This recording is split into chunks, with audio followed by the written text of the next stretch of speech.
A compassionate young nurse noticed the subtle symptoms in a little girl that everyone else ignored, unaware she was secretly the daughter of a grieving, disguised billionaire.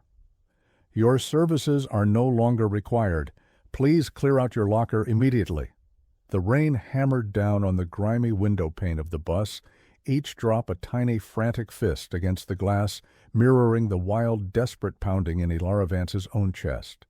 She stared out at the blurred, weeping city lights, the sterile, cruel words of the hospital administrator echoing in the heavy fog of her mind, a relentless and chilling refrain. She was fired. The worn fabric of her coat felt impossibly thin against the biting cold that had nothing to do with the weather and everything to do with the hollow space that had just been carved out of her life.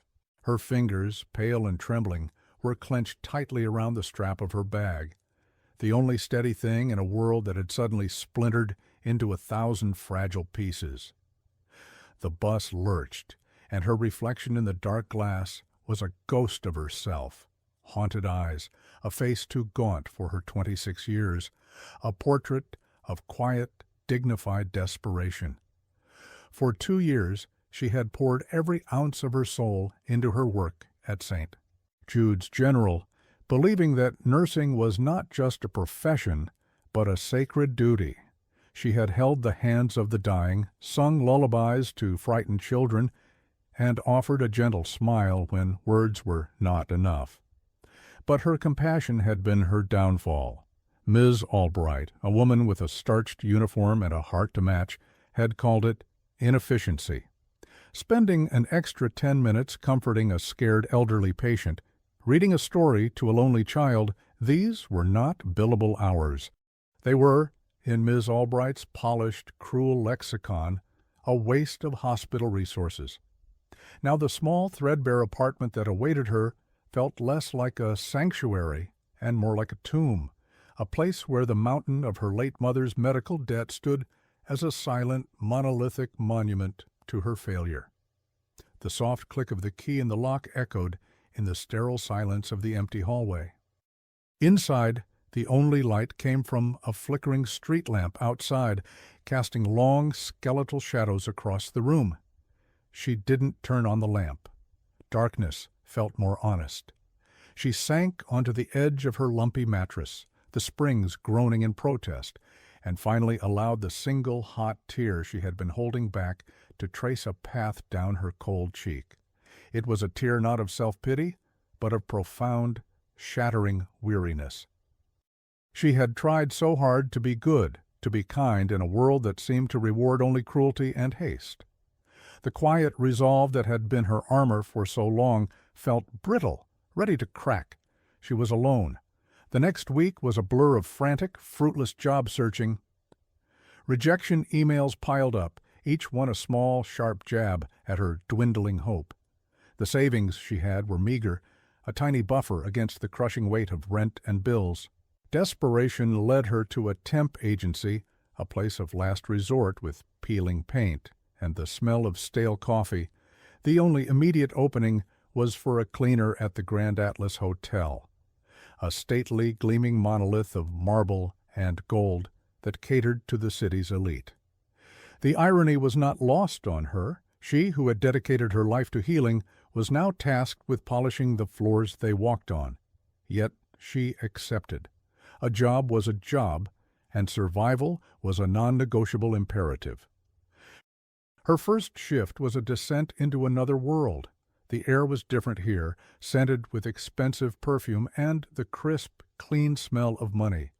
The guests moved with an easy, unthinking grace, their clothes impeccable, their voices low and commanding. Elara kept her head down, her movements efficient, her presence as unobtrusive as possible. She was invisible, a ghost in a blue uniform, wiping away the smudges and fingerprints of a life she could never touch. It was on her third day, while cleaning the vast, ornate lobby, that she saw them. A man and a little girl, sitting on a plush velvet sofa slightly apart from the main flow of traffic. The man was handsome in a shattered sort of way, his expensive suit rumpled, his face gaunt and shadowed with a grief so profound it seemed to suck the light out of the air around him. He stared into the middle distance, his eyes hollow, as if he were seeing a world no one else could. Beside him, his daughter, a beautiful black child of about 6, with intricate braids and wide, sad eyes, leaned listlessly against his arm. She was pale, her skin lacking the vibrant glow of childhood, and she held a small, worn teddy bear with a grip that was both tight and weak. Alara's practiced nurse's eye, a part of her that could never be fired or scrubbed away, he immediately registered the subtle wrongness.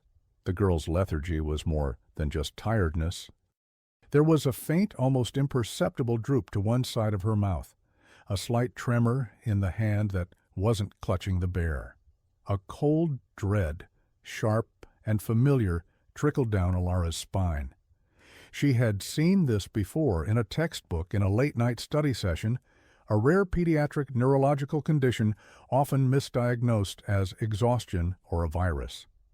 As she polished a nearby marble column, she overheard the man's quiet, cracked voice on the phone. "No, doctor." "Evans, she's just tired. The flight was long. Yes, I'll keep an eye on her." The voice on the other end was a faint, dismissive murmur. Her heart thudded. They were missing it. Everyone was missing it. The man hung up, his shoulders slumping in defeat. He looked at his daughter, and for a second, a look of such unbearable, helpless love crossed his face that Alara had to look away. In that moment, he wasn't a wealthy guest in a fancy hotel. He was just a father, lost and terrified. A war raged within her. To approach him would be to break every rule. She would be fired instantly. She would be back at square one, only worse. But then she looked at the little girl, at her pale face, and the quiet, innocent suffering in her eyes. She saw her own mother in a hospital bed. She saw all the patients she had ever fought for. Her quiet resolve, once brittle, hardened again into something unflinching and pure. She couldn't stay silent. The cost was irrelevant. With a deep breath that did little to calm her pounding heart, she walked towards them. She approached the sofa with quiet, deliberate steps, her worn cleaning uniform a stark contrast to the surrounding opulence. The man, whose name she would later learn was Alistair Sterling, looked up as her shadow fell over him, his hollow eyes focusing on her with a detached, weary curiosity. He expected her to ask to clean the area, to be an inconvenience, another small annoyance in a day filled with them. He was already forming the words of dismissal on his lips. Alara's gaze, however, was not on him, but on his daughter, Lily. Her eyes, gentle and analytical, took in the child's pallor, the subtle asymmetry of her small face, the way her left hand lay unnaturally still in her lap. "Forgive me for intruding, sir," Alara began, her voice soft but steady, a nurse's voice designed to soothe and inform, not to alarm. "I couldn't help but overhear. I used to be a nurse." She paused. The words "used to be" a fresh, sharp sting. "Your daughter, has she had any trouble with her fine motor skills? A slight weakness on one side?" Alistair froze. His entire body went rigid, the detached weariness in his eyes sharpening into a defensive glare. Who was this cleaner to question his daughter's health, to offer a diagnosis based on a glance? "She's just tired," he said, his tone clipped and cold, a wall of ice erected around his fear. "We've spoken to her doctor." But Alara didn't back down. Her expression remained one of sincere, unwavering concern. It was this lack of fear, this pure intent, that chipped away at his icy facade.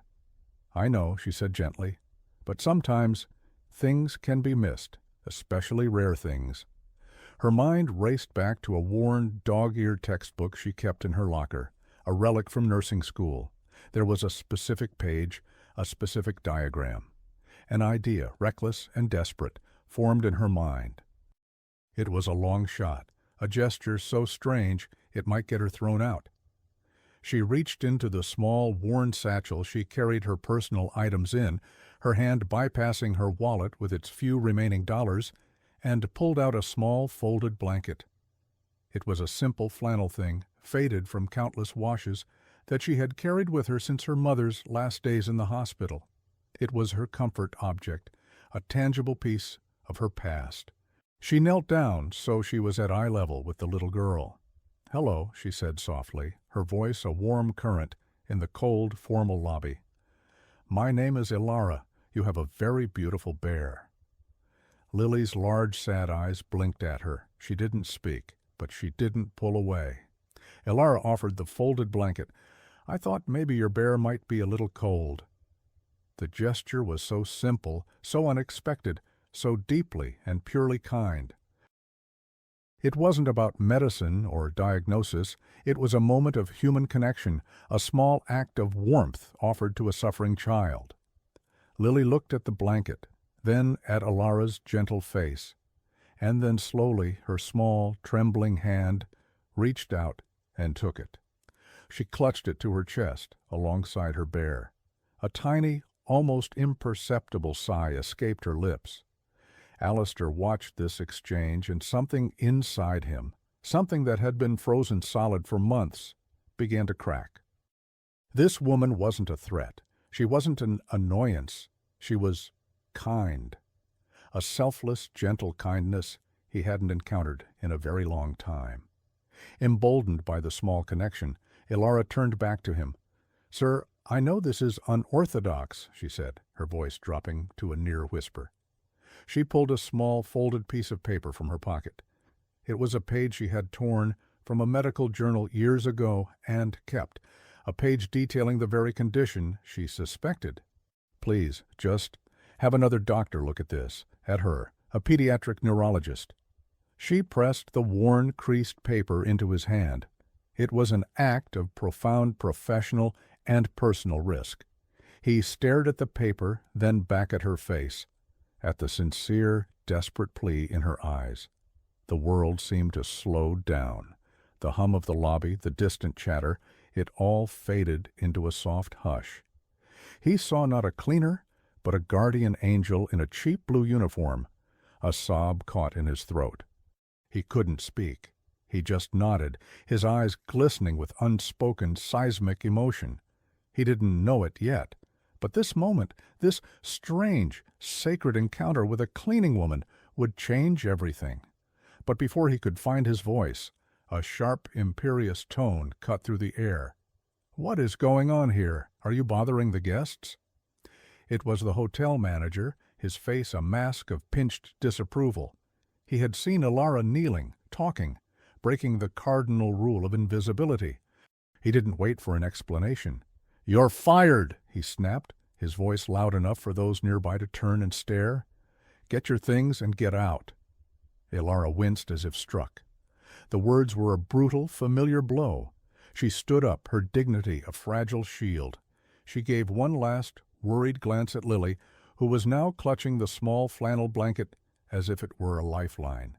She looked at the father, this strange, shattered man, and saw a flicker of something in his eyes. Shock, regret, the dawn of a terrible understanding. She turned and walked away, the manager's angry words following her. The grand, gleaming doors of the Grand Atlas Hotel slid shut behind her, sealing her out in the cold once more. She was gone. The consequence of her kindness was swift and brutal. The walk to the employee locker room was a walk of shame, the averted eyes of her temporary colleagues a testament to her transgression. She had dared to be human in a place that demanded automatons. As she changed out of the uniform, the scent of bleach and polish clinging to her, a wave of utter desolation washed over her. Fired twice in 2 weeks, first for too much compassion, now for an act of unsolicited help. Was there no place in the world for a person like her? The crisp paper of the termination notice in her pocket felt like a brand. She walked out into the relentless drizzle, pulling her threadbare coat tight around her, the city lights swimming in her vision through a film of unshed tears. The small blanket she had given the little girl was gone from her bag, and its absence felt like a physical ache, a small hollow space next to her heart. She didn't regret it. Looking back at the ornate entrance of the hotel, she thought of the child's pale face and the father's haunted eyes. If her warning, her small, desperate act, made even a fraction of a difference, then losing this menial job was a price she would pay 100 times over. But that knowledge was a cold comfort as she faced the reality of her situation. She was adrift, with no income, no prospects, and a landlord whose patience was wearing as thin as the soles of her shoes. The next few days were the darkest yet. The sterile silence of her apartment became a roaring cacophony of fear. She ate little, rationing the leftovers in her fridge, the gnawing in her stomach, a constant, dull companion to the sharp anxiety in her chest. Meanwhile, inside the gilded cage of the Grand Atlas Hotel, Alistair Sterling was jolted from his long, grief-stricken slumber. Ilara's departure had been like a splash of icy water to the face. He looked from the furious manager to the empty space where she had stood, then down to the crumpled piece of paper in his hand. He smoothed it out. It was a diagram of the pediatric nervous system with specific pathways highlighted in faded ink. Notes were scribbled in the margins in a neat, precise hand. He looked at his daughter, Lily, who had fallen into a light, restless sleep, her small face pressed against the soft, faded flannel of Ilara's blanket. He touched her cheek. It was cool, too cool. The slight droop of her lip seemed more pronounced now that it had been pointed out. A terrible, chilling certainty washed over him. The woman was right. His doctors, the best money could buy, had been placating him, treating his grief rather than his daughter's symptoms. They saw a hysterical, widowed father, not a child with a ticking time bomb in her body. Fury, cold and clear, replaced the fog of his sorrow. It was the first powerful emotion besides grief he had felt in a year, since his wife's sudden death had shattered his world. He scooped his sleeping daughter into his arms, her small body terrifyingly light. The worn teddy bear and the new sacred blanket were clutched in her hands.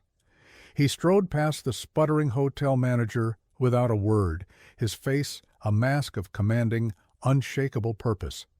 His personal security team, always lurking discreetly nearby, materialized and fell into step behind him. Within an hour, Lily was in the emergency room of a private specialist hospital, not as a walk-in, but as a priority case commanded by Alistair Sterling, the billionaire philanthropist whose name was engraved on the very building. The crumpled paper Ilara had given him was presented to the top pediatric neurologist in the country, a man Alistair had summoned from a conference in another state. The diagnosis was confirmed within hours. It was exactly what Ilara had suspected, a rare, aggressive form of autoimmune encephalitis. It was treatable, but only if caught early. Any longer, and the damage would have been irreversible. As Lily was admitted and treatment began, a new urgent mission took hold of Alistair. He had to find the woman who had saved his daughter's life, the woman who had been fired for it. He had her face seared into his memory, but he didn't have her name. He dispatched his head of security, a formidable man named Marcus, with a simple, clear directive: find her. It was a task for which Alistair's immense resources were perfectly suited. Marcus returned to the Grand Atlas, and with the subtle, undeniable pressure of the Sterling name, the hotel manager's belligerence crumbled into terrified compliance. He produced Ilara's employment file. The name was Ilara Vance, her address. A short, tragic history gleaned from her emergency contact information, a deceased mother, no other listed family, and a note from her previous employer, St. Jude's, citing her termination for inefficiency. Alistair read the file in the sterile, quiet waiting room of the hospital, the rhythmic beep of Lily's heart monitor a steady counterpoint to the rage building in his chest. Inefficiency. They had fired this brilliant, compassionate woman for the very quality that had just saved his child. He looked at the address, a run-down apartment in the city's poorest district. She had given his daughter a piece of her own meager comfort, had risked her livelihood for a stranger, all while she herself was in a state of quiet desperation. A profound, undeniable sense of responsibility settled over him. He owed her everything, and he would repay her, but not yet, not directly. A simple check felt crass, an insult to the purity of her gesture. This required something more. It required a quiet, hidden intervention. His first call was to the bank that held the lien on her late mother's medical debt. Within minutes, the entire crushing sum was paid off, vanished as if it had never existed. His second action was to contact a high-end private nursing agency, one he had used for his late wife. He instructed them to create a new, extremely lucrative position for a private nurse to a recovering pediatric patient. The client was to remain anonymous, the offer irresistible. They were to contact only one candidate. Her name was Alara Vance. He knew she would be suspicious, but he also knew she was desperate. It was a lifeline cast from the shadows, a silent promise of salvation. He had set the stage. The separation was only temporary. A reunion was inevitable. The letter arrived on a Tuesday morning, a day when the gray sky seemed to press down on the city with a heavy, suffocating weight. Alara found it in her mailbox, nestled between a final notice utility bill and a pizza flyer. The envelope was thick and creamy, made of expensive cardstock that felt alien in her hands. Her name and address were printed in a crisp, elegant font. There was no return address, only the logo of a prestigious private healthcare agency, Athenean Medical Services. With trembling fingers, she tore it open. The letter inside was concise and bewildering. It was a job offer, a private nursing position for a pediatric patient recovering at a private residence. The salary listed was a figure so astronomical it made her gasp, more than she had made in 3 years at St. Jude's. The duties were vague: monitoring, companionship, and administering medication under the guidance of a primary physician. The client wished to remain anonymous until the contract was signed. It felt like a dream, a mistake, a cruel prank. Why her? A fired nurse with a tarnished record? She read it again, and then a third time. The desperation that had been her constant companion for weeks warred with a deep, instinctual suspicion. It was too good to be true. And yet, the final notice bill on her counter was very real. Her landlord's eviction threat was very real. This letter, this impossible offer, was a single golden glow in an otherwise pitch-black tunnel. Perhaps, she thought, her application to the agency from months ago had finally been seen by the right person. Perhaps it was just a stroke of dumb luck, a cosmic error in her favor. After 2 days of agonizing indecision, with her food supply dwindling to a few cans of soup and some stale crackers, she made the call. The voice on the other end was professional and warm. Yes, the offer was legitimate. Yes, they were certain she was the right candidate. Could she come to the address provided for an interview the following day? A car would be sent for her. The address was in the city's most exclusive, secluded neighborhood, a place of stately mansions and manicured lawns hidden behind high stone walls. The next day, a sleek black car with tinted windows arrived precisely on time. The journey was silent, the driver a stoic man in a dark suit. They passed through ornate iron gates that swung open as they approached and drove up a long, winding driveway flanked by ancient oak trees. The car came to a soft stop before a house that was less a house and more a modern palace of glass and stone, overlooking the distant, glittering city. Alara's heart pounded against her ribs, a frantic, trapped bird. This was the home of a titan, a person of immense power and wealth. What was she doing here? The front door, a towering slab of polished oak, was opened by a stern-looking man in an impeccable suit.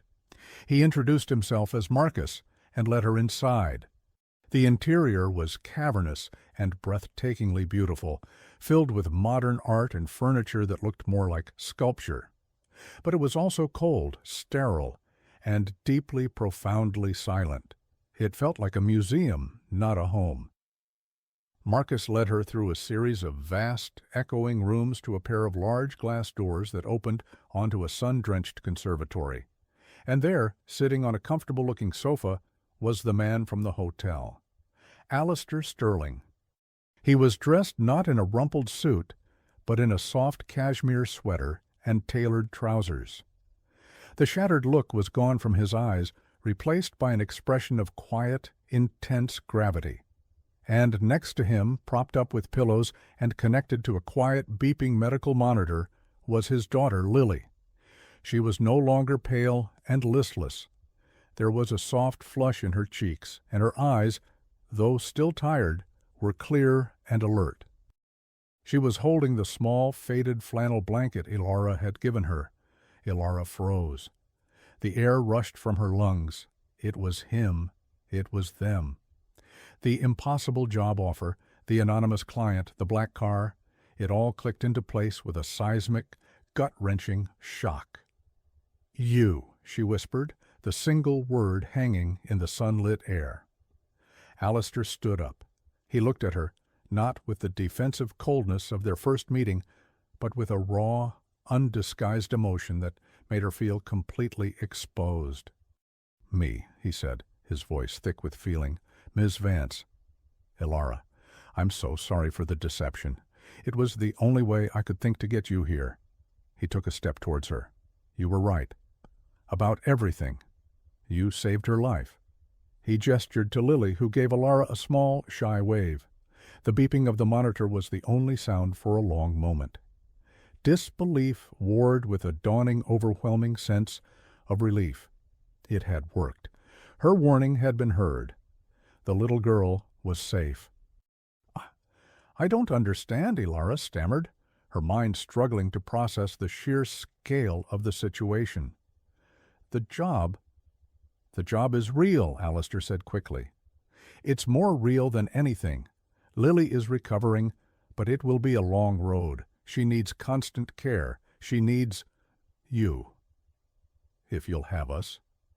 He looked so vulnerable then, not a billionaire in a mansion, but a father pleading for help. The last pieces of her suspicion melted away, replaced by the familiar steady pull of her calling. This was where she was meant to be. Over the next few days, a new quiet rhythm established itself.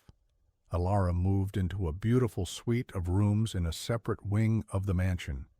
Her days were spent with Lily, overseeing her medications, engaging her in gentle play that doubled as physical therapy, and reading her stories. The little girl, who had been so silent, began to open up to Ilara's gentle, unwavering presence. She started to smile. She even laughed, a sound that Alistair admitted he hadn't heard in over a year.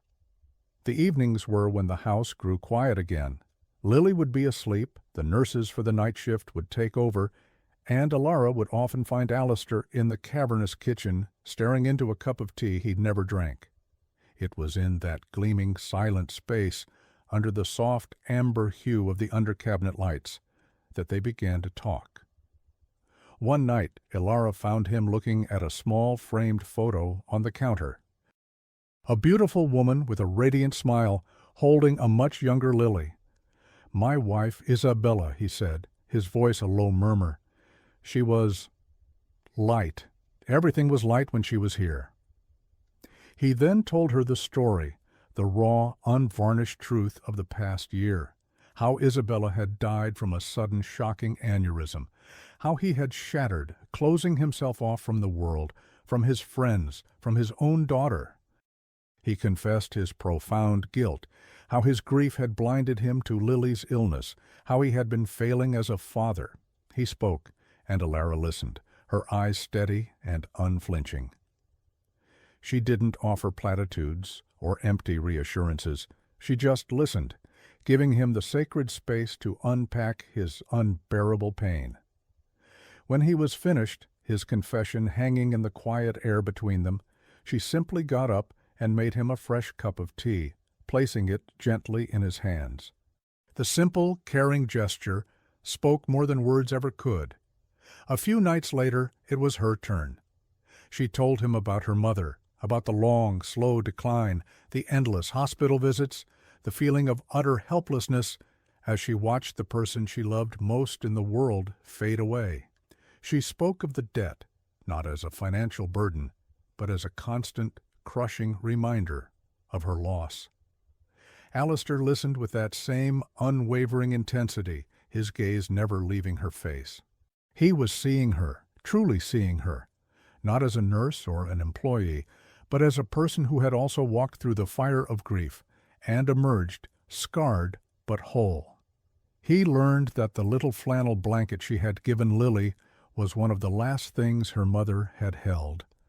The knowledge landed with a quiet, profound weight. She had given his daughter a piece of her own sacred history. As she finished her story, her voice thick with unshed tears, he didn't speak. He simply reached out and placed his hand gently on her shoulder. The touch was not romantic. It was a gesture of pure shared humanity, a recognition of their common unspoken bond of loss. In that sterile, silent kitchen, two lonely, shattered souls began to find the first fragile threads of healing. They had reconnected. A bond was forming, forged in tragedy and cemented by a quiet, dawning hope. The secret interventions continued, small ripples of Alistair's power, smoothing the rough edges of Alara's life without her knowledge. One morning, a letter arrived from a debt collection agency. She opened it with a familiar sense of dread, but the words inside made her stop breathing. Her mother's entire medical debt, a sum that had been a dark cloud over her entire adult life, was marked "paid in full." The letter stated that an anonymous benefactor had settled the account. Alara stood in her luxurious suite in Alistair's mansion, the letter trembling in her hand, a feeling of dizzying disbelief washing over her. She suspected Alistair was behind it, but she couldn't be sure, and the sheer magnitude of the gesture left her speechless. She tried to ask him about it later that day, but he gently deflected, turning the conversation back to Lily's progress, his eyes holding a quiet warmth that was answer enough. He was protecting her, not just by giving her a job, but by systematically dismantling the architecture of her past suffering. He also learned, through Marcus's discreet inquiries, about the circumstances of her firing from St. Jude's General. He read the file on Ms. Albright, the administrator, a woman known for her ruthless focus on budget cuts and efficiency metrics, often at the expense of patient care. A cold, precise anger settled in Alistair's heart. He saw how the system had punished Alara for the very virtue he now revered. He began to formulate a plan, not of petty revenge, but of systemic correction. He would not just save Alara, he would champion what she represented. A few weeks into her recovery, Lily's specialist scheduled a crucial follow-up procedure, a specialized MRI, to track the reduction of the inflammation in her brain. The best machine for this specific purpose, ironically, was located at St. Jude's General. Alistair could have had Lily transferred anywhere in the world, but he saw an opportunity. He agreed to the appointment.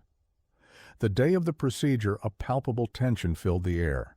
Alara, dressed in her simple professional clothes, felt a knot of anxiety tighten in her stomach at the thought of returning to the place that had so coldly rejected her. Alistair, sensing her unease, placed a reassuring hand on her arm as they got into the car. "I'll be with you the entire time," he said, his voice a low, steady anchor. "You are not going back there as a former employee. You are going as a vital member of my daughter's care team." His words were a shield, but the dread remained. The moment they walked through the automatic glass doors of St. Jude's, the familiar smell of antiseptic and floor polish assaulted Alara's senses, bringing back a flood of painful memories. Nurses and doctors bustled past, some of whom she recognized, their faces a blur of curiosity. as they took in the sight of her, alongside the imposing figure of Alistair Sterling and his daughter. As they made their way towards the pediatric imaging wing, a sharp, commanding voice cut through the hospital din. "Just what do you think you're doing here?" Elora froze. She knew that voice. She turned to see Ms. Albright, the hospital administrator, standing before them, her arms crossed, her face a mask of incandescent fury and triumphant disdain. She was the very personification of cruel, bureaucratic power. Her eyes were fixed on Elora, completely ignoring Alistair. "I thought I made it clear your services were no longer required, Ms. Vance," she hissed, her voice dripping with venom. "Security is to be commended for such a lapse, letting a disgraced fired nurse wander back in. You have no business being near a patient, let alone in the pediatric ward." The public humiliation was immediate and intense. Heads turned. The hushed conversations of the hallway died down, creating a pocket of charged, expectant silence. Elora felt the blood drain from her face. She stood, rooted to the spot, feeling as small and powerless as she had the day she was fired. She remained dignified, her back straight, but her hands were trembling, her composure threatening to shatter under the force of the vicious public attack. "This charlatan," Ms. Albright continued, her voice rising, enjoying the spectacle, "was fired for gross incompetence and wasting hospital time. I will not have her contaminating this sterile environment with her presence." It was the perfect stage, the moment of maximum cruelty. And it was the cue for the hidden savior to act. Alistair, who had been standing just behind Elora, silent and observing, took a single calm step forward. His presence was so commanding, so utterly self-assured, that Miss Albright faltered mid-sentence. He didn't raise his voice. He didn't need to. The quiet power radiating from him was more potent than any shout. "You are mistaken, Miss Albright," he said, his voice dangerously soft, each word a polished stone of ice. The administrator finally looked at him, her brain struggling to place the man with the fired nurse. She saw the expensive coat, the air of authority, and a flicker of uncertainty crossed her features. "And you are?" she asked, her tone still haughty, but laced with a new, faint tremor of doubt. Alistair held her gaze, his eyes unwavering and cold as steel. "My name is Alistair Sterling." Total silence. The name echoed in the hallway, a name every single person in that hospital knew. The name was on the donor wall in the main lobby, the largest name there. The Sterling Foundation was the hospital's primary benefactor, the silent giant whose funding kept half the departments afloat. Ms. Albright's face went from pink to a chalky, bloodless white. Her jaw went slack. The mask of cruel authority crumbled, revealing the panicked, petty bureaucrat beneath. Alistair didn't relent. He moved to stand beside Elora, a protective, unshakable wall. "This charlatan, as you so elegantly put it," he continued, his voice resonating with cold fury, "is Elora Vance. She is the private nurse for my daughter, Lily. And the incompetence you fired her for was the single act of brilliance and compassion that saved my daughter's life." He let that statement hang in the air, a stunning indictment. "While my own world-renowned doctors were dismissing my concerns, while your system was encouraging haste over care, Ms." Vance saw what everyone else missed. She risked her job, a job she desperately needed, to warn a complete stranger. That isn't inefficiency, Ms. Albright. That is the very soul of nursing, a soul this institution seems to have lost under your leadership. He looked around at the assembled staff, who were all staring, transfixed. As of this morning, the Sterling Foundation is funding the construction of a new, state-of-the-art pediatric wing for this hospital. It will be called the Elora Vance Center for Compassionate Care. A collective gasp went through the small crowd. "It will operate on a new model," Alistair declared, his voice ringing with absolute authority. "A model where time spent with patients is not a liability but a requirement, where empathy is valued over efficiency, and Ms. Vance has graciously agreed to serve as the primary consultant on its design and charter." He then turned his gaze back to the utterly shattered Ms. Albright. "As for you," he said, the finality in his tone like the closing of a vault door, "your services are no longer required."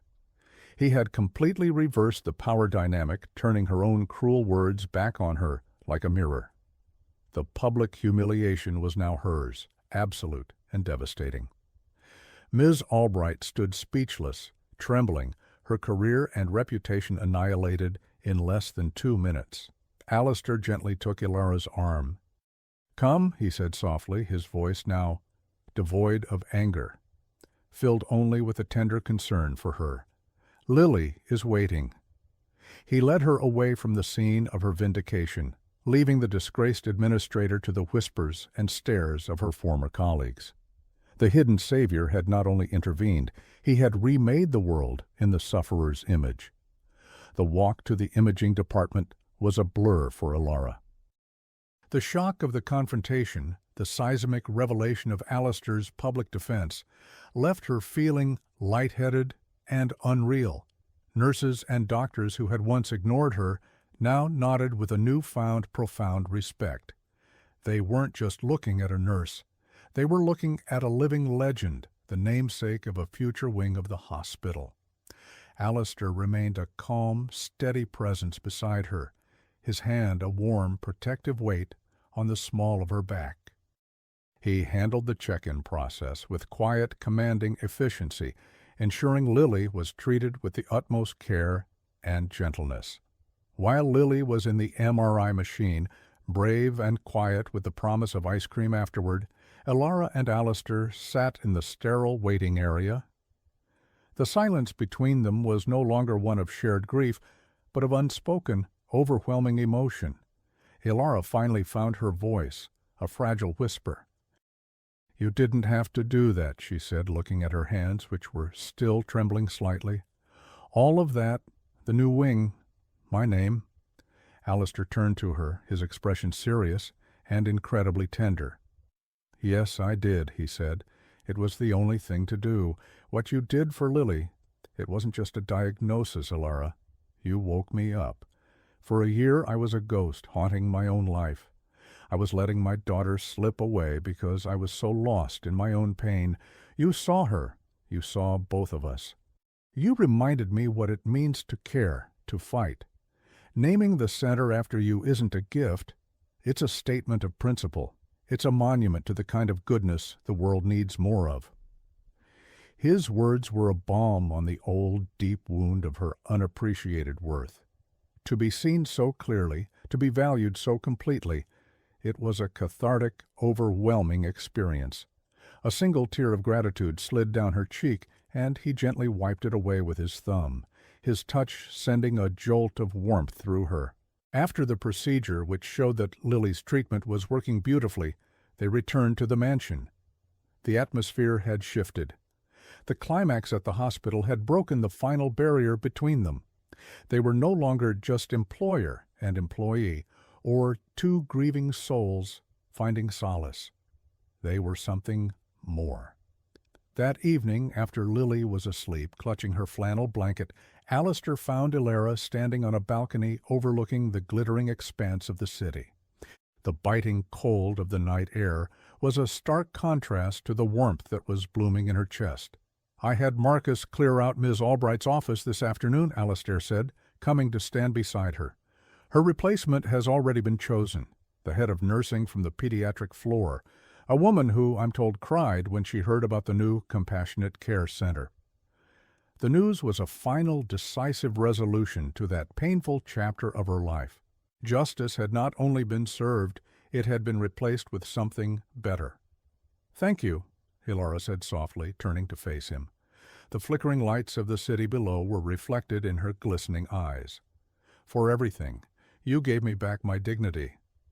"You never lost it," he countered, his voice a low, intimate murmur. "You just needed the world to see it as clearly as I do." He took a step closer, the space between them shrinking, until it was charged with an undeniable energy. "Ilara," he began, his voice cracking with a vulnerability she had never heard from him before. "When my wife died, I thought my life was over. I thought I would never feel anything again but that hollow, aching void. And then I met you. In that hotel lobby, when you knelt down to speak to my daughter, you weren't just a nurse. You were a miracle, a quiet, selfless, impossible miracle." He reached out and took her hands, his grip firm and warm. "You didn't just save Lily's life. You saved mine. You breathed life back into my heart. You gave me a reason to be more than just a ghost." His gaze was unwavering, his confession laid bare in the cold night air. "I think I'm falling in love with you, Elara Vance." The words, so simple and so profound, hung between them. Elara's heart thudded wildly, a joyous, frantic rhythm. The hope that had been a fragile seedling within her burst into full, radiant bloom. She had come to this house seeking a job, a way to survive. She had found a home. She had found a family. She had found love. "I think," she whispered, her voice trembling with the force of her own emotion, a smile finally breaking across her face, bright and pure. "I'm falling in love with you too, Alistair Sterling." He smiled back, a true soul-deep smile that reached his eyes and transformed his face, erasing the last shadows of his long grief. He leaned in and gently, tenderly kissed her. It was a kiss that promised not a fairy tale ending, but a real, shared beginning, a promise of security, of family, and of a love born from the ashes of sorrow and redeemed by a single, selfless act of kindness. The resolution was complete. 1 year later. The golden glow of a late afternoon sun streamed through the massive floor-to-ceiling windows of the newly inaugurated Elara Vance Center for Compassionate Care. The air was filled with the soft hush of happy chatter, the clinking of glasses, and the triumphant, gentle melody of a string quartet. The center was beautiful, a testament to what a hospital could be. It was filled with light, color, and cozy, welcoming spaces. There were no harsh fluorescent lights, no sterile, intimidating hallways. Instead, there were reading nooks, small indoor gardens, and art made by the children themselves adorning the walls. Elara stood near the entrance, a vision in a simple, elegant blue dress that matched the unwavering sincerity in her eyes. She was no longer the gaunt, weary woman from the bus stop. Her face was full of life and warmth, her smile easy and frequent. Beside her stood Alistair, his arm wrapped securely around her waist. The haunted look was a distant memory, replaced by the calm, steady confidence of a man who had found his purpose and his joy. He looked at Elara not with the desperation of a man being saved, but with the deep, abiding love of a partner. Between them, holding both their hands, was Lily. She was a completely different child. Vibrant, energetic, and full of laughter, her braids bounced as she chattered excitedly about the party. The last vestiges of her illness were gone, leaving only a healthy, thriving 7-year-old in their wake. She was no longer clutching the faded flannel blanket for security. It now lay on her bed at home, a treasured memento of the day her life changed. A steady stream of well-wishers came to congratulate them. Doctors, nurses, philanthropists, and even some of Elara's former colleagues from St. Jude's, who now worked in the new wing under her compassionate charter. They all spoke of the seismic shift in the hospital's culture, the renewed focus on the human element of healing. Later, as the crowd thinned, the three of them stood alone in the main atrium, looking at a simple, polished plaque on the wall. It read, "The Elara Vance Center for Compassionate Care," dedicated to the principle that the greatest healing comes from the quietest kindness. Elara traced her name with her finger, a sense of profound, peaceful disbelief still washing over her, from a fired nurse in a threadbare coat to this.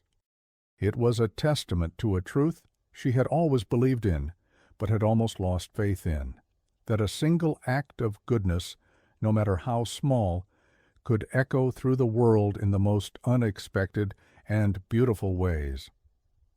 Alistair leaned down and kissed the top of her head. "Happy anniversary," he whispered. It was the anniversary of the day they had met in the hotel lobby. "Happy anniversary," she whispered back, leaning her head against his shoulder. She looked at Lily, who was beaming up at them, her eyes full of love and trust. They were a family, whole, healed, and bound together by a love that was as powerful as it was gentle. The sun began to set, casting a warm amber hue over the room, bathing the three of them in its golden light. They had found their happily ever after, not in a palace of marble and gold, but in the quiet, steady sanctuary of each other's hearts. A future of love, security, and shared purpose stretched out before them, as bright and as promising as the dawn. This story is a testament to a simple yet profound truth, that an act of pure, selfless kindness is never wasted.